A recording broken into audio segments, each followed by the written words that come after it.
जय हिंद दोस्तों, स्वागत है आप सभी का आपके अपने YouTube चैनल है जी के जी एस के भंडारा पर। प्यारे साथियों, आज की इस वीडियो में आरपीएफ कांस्टेबल 2024 के लिए जो मैं आपको पीवाईक्यू प्रश्नों की सीरीज करा रहा हूँ, इसमें आज का अपना जो सेट है ये सेट नंबर 37 है और आज का जो अपना पेपर है वो 17 फरवरी 2019 की प्रथम पाली का पेपर मैं आपको कराने वाला हूँ। तो इस वीडियो को आपको शुरू से लेकर के एंड तक है फुल वॉच करते रहना है। अगर आपको ये वीडियो पसंद आती है तो वीडियो को आप अपने दोस्तों के पास ज़्यादा से ज़्यादा शेयर कीजिएगा और चैनल को अभी तक आप लोगों ने सब्सक्राइब नहीं कर रखा होगा तो चैनल को आप लोग जरूर सब्सक्राइब कर लीजिएगा। आज के इस पेपर में आपको जी के जी एस के 50 अति महत्वपूर्ण प्रश्न कराने वाले हूँ जो आपके एग्जाम के लिए सबसे ज़्यादा महत्वपूर्ण होने वाले। तो चलिए फिर शुरू करते हैं बिना टाइम वेस्ट करे। तो पहला प्रश्न आ जाता है आपके सामने कि जब वर्ष 1949 में भारतीय संविधान को अपनाया गया तब संविधान में कुल कितनी अनुसूचियां थीं? तो उस समय कुल कितनी अनुसूचियां थीं? तो उस समय 8 अनुसूचियां थीं और वर्तमान में भारतीय संविधान में टोटल 12 अनुसूचियां हैं, ये भी आपको मालूम होना चाहिए। दूसरा प्रश्न है आपके सामने, गोलाकार दर्पण की सतह पर का केंद्र बिंदु कहलाता है। तो बताओ क्या कहलाता है? तो ये केंद्र बिंदु ध्रुव कहलाता है। दूसरे का तीसरा ऑप्शन एकदम इसका राइट आंसर है हो जाएगा। तीसरा प्रश्न आ जाता है आपके सामने कि स्नेल के नियम के लिए निम्नलिखित में से कौन सा सूत्र सही है। तो बताओ स्नेल के नियम का सूत्र बताना है। ऑप्शन पहले आप लोग एक एक करके देख लीजिएगा।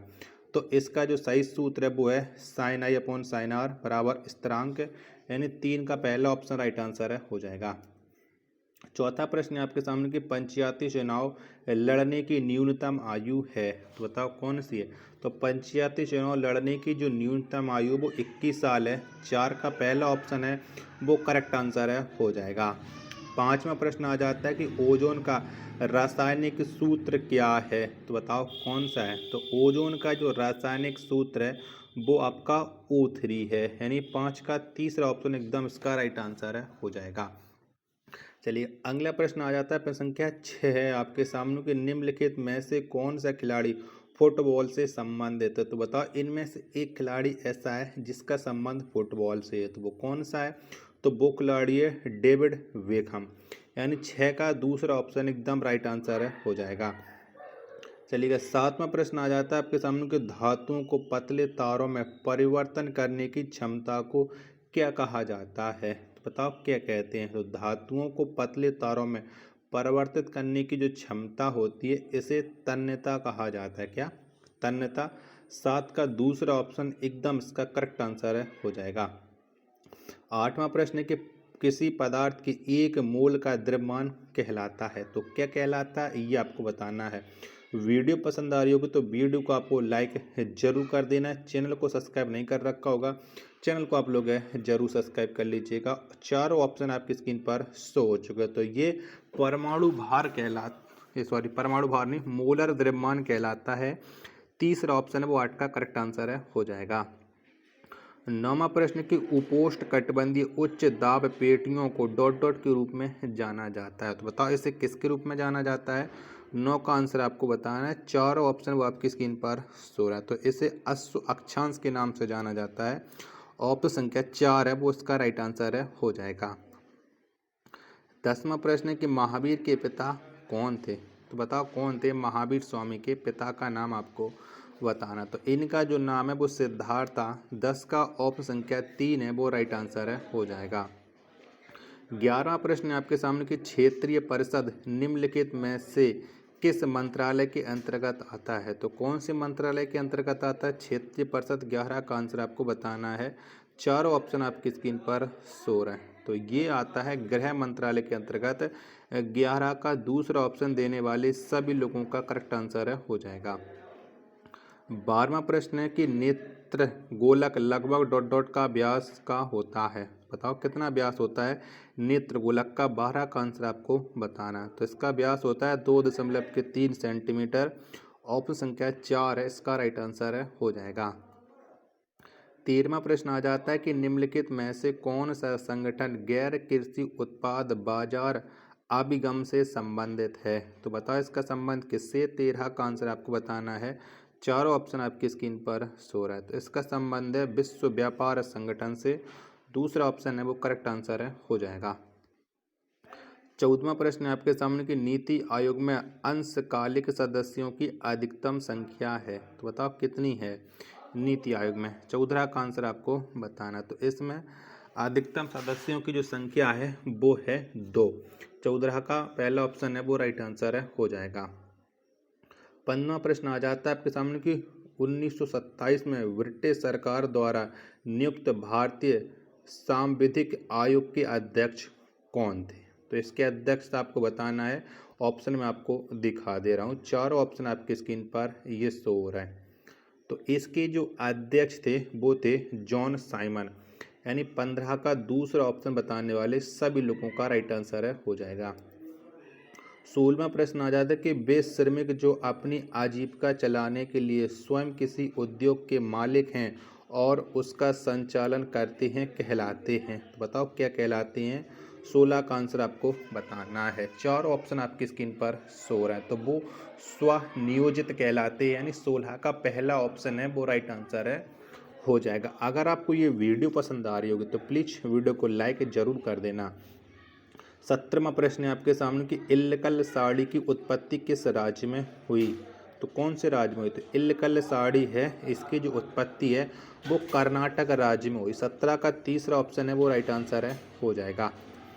18वां प्रश्न है आपके सामने कि राष्ट्रीय ग्रामीण रोजगार गारंटी अधिनियम 2005 के तहत कितने दिनों तक अकुशल मजदूरों के रोजगार की उपलब्धता है। तो कितने दिनों की है। तो इसमें टोटल जो दिन है 100 दिन है। 18 का चौथा ऑप्शन करेक्ट आंसर है, हो जाएगा।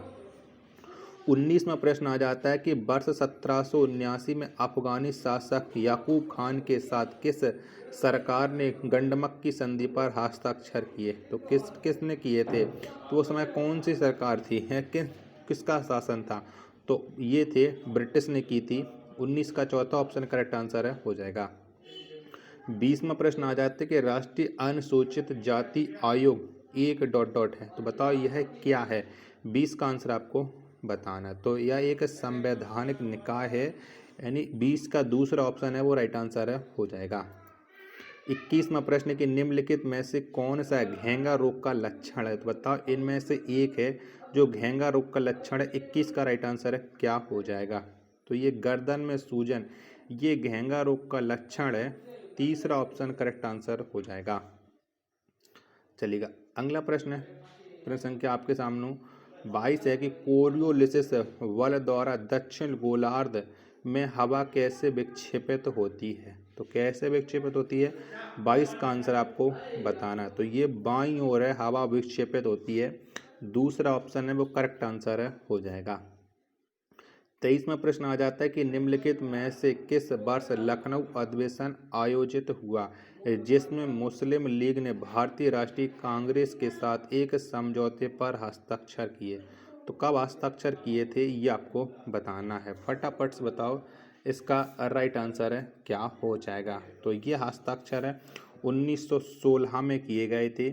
23 का दूसरा ऑप्शन राइट आंसर है, हो जाएगा। 24वां प्रश्न आ जाता है कि सांसद आदर्श ग्राम योजना के अनुसार मैदानी क्षेत्र के गांवों की आबादी हो सकती है। तो कितनी आबादी हो सकती है। 24 का आंसर आपको बताना। तो ये आबादी 3000 से 5000 की हो सकती है। 24 का दूसरा ऑप्शन राइट आंसर है, हो जाएगा। 25वां प्रश्न है कि भारत के संविधान में मौलिक कर्तव्यों को कब सम्मिलित किया गया। तो कब सम्मिलित किए गए थे मौलिक कर्तव्य। 25 का आंसर आपको बताना है। तो ये 1976 में सम्मिलित किए गए थे। 25 का तीसरा ऑप्शन है वो करेक्ट आंसर है, हो जाएगा। 26वां प्रश्न आ जाता है आपके सामने कि स्वतंत्र भारत के पहले उपराष्ट्रपति थे। तो कौन थे। तो स्वतंत्र भारत के जो पहले उपराष्ट्रपति थे वो डॉक्टर सर्वपल्ली राधाकृष्णन थे, यानी 26 का ऑप्शन संख्या 4 है वो करेक्ट आंसर है, हो जाएगा। 27वां प्रश्न आ जाता है कि भारत में कितने छावनी बोर्ड हैं। तो कितने हैं ये आपको बताना है। तो भारत में जो 62 छावनी बोर्ड है, कितने 62 हैं। 27 का पहला ऑप्शन है वो राइट आंसर है, हो जाएगा। 28वां प्रश्न आ जाता है कि 2011 की जनगणना के अनुसार भारत में सबसे कम जनसंख्या घनत्व वाला राज्य कौन सा है।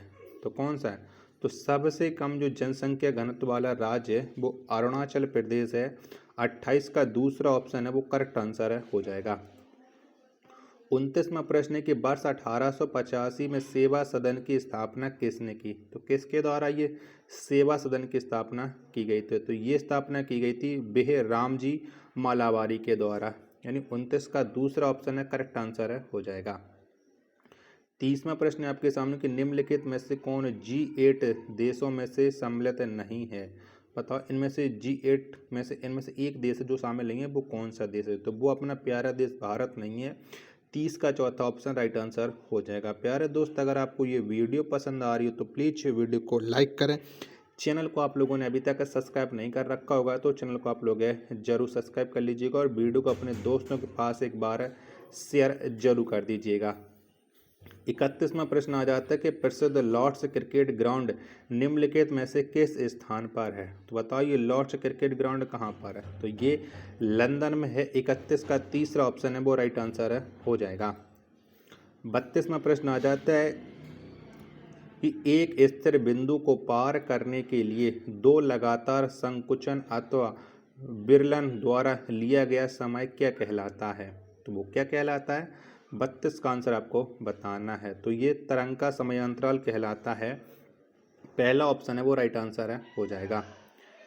33वां प्रश्न है आपके सामने कि संथमकोट्टा झील किस राज्य में स्थित है? तो बताइए कहाँ पर स्थित है? तो संथमकोट्टा जो झील है वो आपकी केरल राज्य में स्थित है। 33 का पहला ऑप्शन है वो करेक्ट आंसर है, हो जाएगा। 34वां प्रश्न है कि निम्नलिखित में से कौन सा जैव मंडल बायोस्फीयर रिजर्व के विश्व नेटवर्क में शामिल है? तो कौन शामिल है? 34 का आंसर आपको बताना है। चारों ऑप्शन वो आपकी स्क्रीन पर शो रहा है। तो ये डिब्रू सैखोवा शामिल है, दूसरा ऑप्शन राइट आंसर हो जाएगा। 35वां प्रश्न है कि नमामि गंगे कार्यक्रम को कब स्वीकृति दी गई थी? तो कब स्वीकृति मिली थी नमामि गंगे कार्यक्रम को? 35 का राइट आंसर क्या हो जाएगा? तो इसे स्वीकृति 2014 में मिली थी। पहला ऑप्शन है वो राइट आंसर है, हो जाएगा। 36वां प्रश्न है कि वर्ष 1757 की प्लासी की लड़ाई में निम्नलिखित में से किसने बंगाल के नवाब के साथ गद्दारी की थी? तो किसने गद्दारी की थी ये आपको बताना है। चारों ऑप्शन आपकी स्क्रीन पर शो रहा है। तो बंगाल के नवाब के साथ मीर जाफर ने गद्दारी की थी। पहला ऑप्शन है राइट आंसर है, हो जाएगा। 37वां प्रश्न आ जाता है कि निम्नलिखित में से कौन सा शब्द फुटबॉल के खेल से संबंधित नहीं है? तो बताओ इनमें से कौन सा नहीं है? 37 का आंसर आपको बताना। तो ये स्टंपिंग ये फुटबॉल से संबंधित नहीं है, ये क्रिकेट से इसका संबंध है। 37 का तीसरा ऑप्शन है वो करेक्ट आंसर है, हो जाएगा। 38वां प्रश्न है आपके सामने कि आधुनिक आवर्त सारणी में क्लोरीन का परमाणु क्रमांक क्या है? तो कौन सा है? तो क्लोरीन का जो परमाणु क्रमांक है वो 17 है। 38 का पहला ऑप्शन राइट आंसर है, हो जाएगा। 39वां प्रश्न है कि ग्रीष्मकालीन ओलंपिक कितने वर्ष पर आयोजित किया जाता है? तो कितने वर्षों में आयोजित होती है ये ग्रीष्मकालीन ओलंपिक? 39 का आंसर आपको बताना। तो ये प्रत्येक 4 साल में होती हैं। 39 का पहला ऑप्शन राइट आंसर है, हो जाएगा। चलिएगा अगला प्रश्न है, प्रश्न संख्या आपके सामने 40। कौन सा है? 40 है कि निम्नलिखित में से कौन सी नदी नेपाल के हिमालय क्षेत्र से निकलती है? तो बताओ कौन सी नदी निकलती है? तो कोसी जो नदी है वो नेपाल के हिमालय क्षेत्र से निकलती है। 40 का पहला ऑप्शन राइट आंसर है, हो जाएगा। 41वां प्रश्न है आपके सामने के प्रसिद्ध दांतेश्वरी मंदिर डॉट डॉट के बस्तर जिले में स्थित है। तो बताओ ये दांतेश्वरी मंदिर कौन से राज्य के बस्तर जिले में है? तो बस्तर पड़ता है ये आपका छत्तीसगढ़ में। तो 41 का तीसरा ऑप्शन राइट आंसर है, हो जाएगा। 42वां प्रश्न है कि भारतीय संविधान में आपातकाल के दौरान मौलिक अधिकारों को निलंबित कर देने का प्रावधान डॉट डॉट से लिया गया। तो ये कहाँ के संविधान से लिया गया? 42 का आंसर आपको बताना है। तो ये लिया गया है जर्मनी के संविधान से। तीसरा ऑप्शन है 42 का वो राइट आंसर है, हो जाएगा। अगला प्रश्न पेन संख्या आपके सामने 43 है कि वर्ष 2024 ग्रीष्मकालीन ओलंपिक का आयोजन कहाँ होगा? तो कहाँ पर हुए हैं 2024 के ग्रीष्मकालीन ओलंपिक? 43 का आंसर आपको बताना है। तो ये फ्रांस में हुए हैं। ऑप्शन संख्या 4 इसका करेक्ट आंसर है, हो जाएगा। 44वां प्रश्न है आपके सामने कि स्टेलिकाइट तथा स्टेलेग्माइट किस स्थलाकृति से संबंधित हैं। तो ये कौन सी आकृति से संबंधित हैं, 44 का आंसर आपको बताना है। तो इनका जो संबंध है वो कास्ट स्थलाकृति से है। ऑप्शन संख्या 4 है वो करेक्ट आंसर है, हो जाएगा।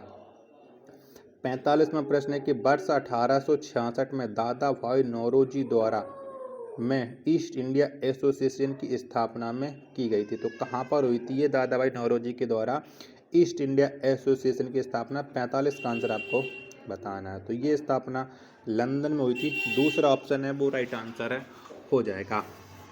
चलिए अगला प्रश्न क्या 46 है आपके सामने कि मछली पकड़ने का प्रसिद्ध क्षेत्र ग्रैंड बैंक कहाँ पर स्थित है। तो बताओ ये कहाँ पर है ग्रैंड बैंक क्षेत्र, 46 का आंसर आपको बताना है। तो ये न्यू फाउंडलैंड में है, यानी 46 का ऑप्शन संख्या 4 इसका राइट आंसर है, हो जाएगा। 47वां प्रश्न है आपके सामने कि ऑस्ट्रेलियन ओपन जो एक ग्रैंड स्लैम टूर्नामेंट है निम्नलिखित में से किस खेल से संबंधित है। तो बताओ ग्रैंड स्लैम टूर्नामेंट का संबंध किससे है। तो इसका जो संबंध है वो टेनिस से है। 47 का दूसरा ऑप्शन है वो राइट आंसर है, हो जाएगा। चलिएगा अगला प्रश्न संख्या 48 है कि विश्व में सबसे अधिक जनसंख्या किस महाद्वीप में है। तो कौन से महाद्वीप में सबसे अधिक जनसंख्या है। तो ये एशिया महाद्वीप में है। 48 का तीसरा ऑप्शन है वो राइट आंसर है, हो जाएगा। 49वां प्रश्न आ जाता है कि कब भारतीय राष्ट्रीय कांग्रेस ने भारत के संविधान को बनाने के लिए आधिकारिक तौर पर एक विधानसभा की मांग की थी। तो ये कब विधानसभा की मांग की गई थी, 49 का आंसर आपको बताना है। तो ये 1935 में की थी। 49 का चौथा ऑप्शन राइट आंसर है, हो जाएगा। जीके जीएस का 50वां और अंतिम प्रश्न है कि निम्नलिखित में से किस शासक ने शाहजहानाबाद शहर का निर्माण किया था, यानी किसने बसाया था, ये आपको बताना है। शाहजहानाबाद, 50 का आंसर क्या हो जाएगा। तो ये शाहजहां इसका राइट आंसर हो जाएगा। ऑप्शन संख्या 4 है वो करेक्ट आंसर है, हो जाएगा। आशा करता हूँ कि आज का हमारा ये सेट नंबर 37 PYQ का आपको पसंद आया होगा। तो वीडियो को लाइक कीजिएगा, चैनल को सब्सक्राइब नहीं कर रखा होगा तो चैनल को आप लोग जरूर सब्सक्राइब कर लीजिएगा। मिलते हैं फिर अपनी एक और नेक्स्ट वीडियो के साथ, तब तक के लिए धन्यवाद। जय हिंद, वंदे मातरम।